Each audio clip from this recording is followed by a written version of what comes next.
2024 Olympic Basketball Odds. Pinabura ng Team USA na manalo ng ginto at ang Team South Sudan at sumisikat na. Ang 2024 Summer Olympics sa Paris ay nasa abot tanaw at gaya ng nakasanayan, ang basketball ay magiging isa sa mga palakasan na nagdudulot ng matinding pananabik mula sa mga tagahanga.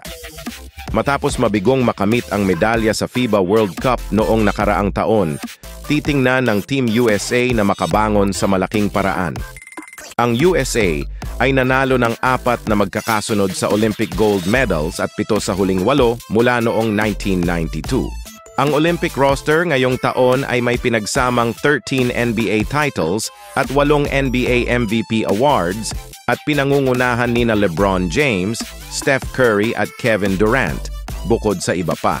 Tingnan natin ang odds ng gintong medalya para sa 2024 Paris Olympics sa pamamagitan ng DraftKings Sportsbook.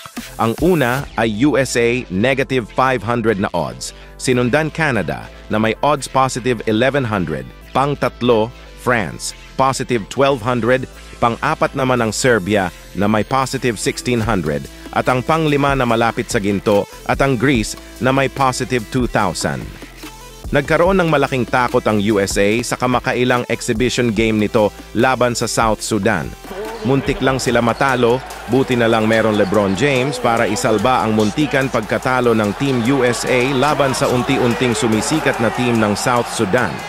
Pinangunahan ni LeBron ang team na may 25 puntos, 6 na rebound at 7 assist. Subalit ang Team USA pa din ang pinapaboran na makakakuha ng gintong medalya sa parating na 2024 Olympics sa Paris. Sa ibang balita, sina LeBron James from Team USA, Giannis Antetokounmpo from Greece at Dennis Schroeder ng Germany ay sumali sa listahan ng mga manlalaro ng NBA, WNBA na magiging Olympic flag bearers.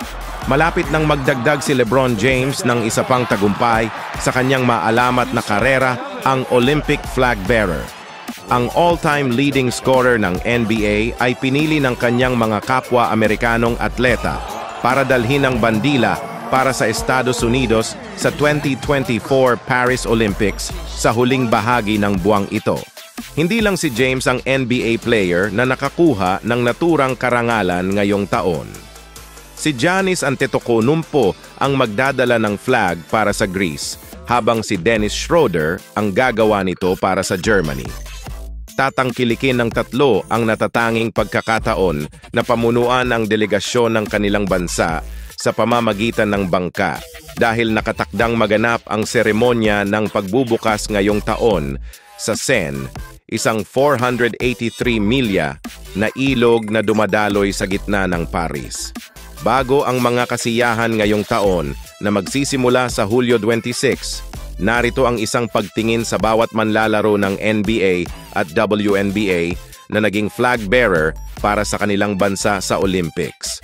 Ano ang masasabi nyo? Tuloy-tuloy na ba ang Team USA sa kanilang diretsong panalo at masungkit ang ginto? Please comment nyo lang sa baba. Basketball today, basketball later.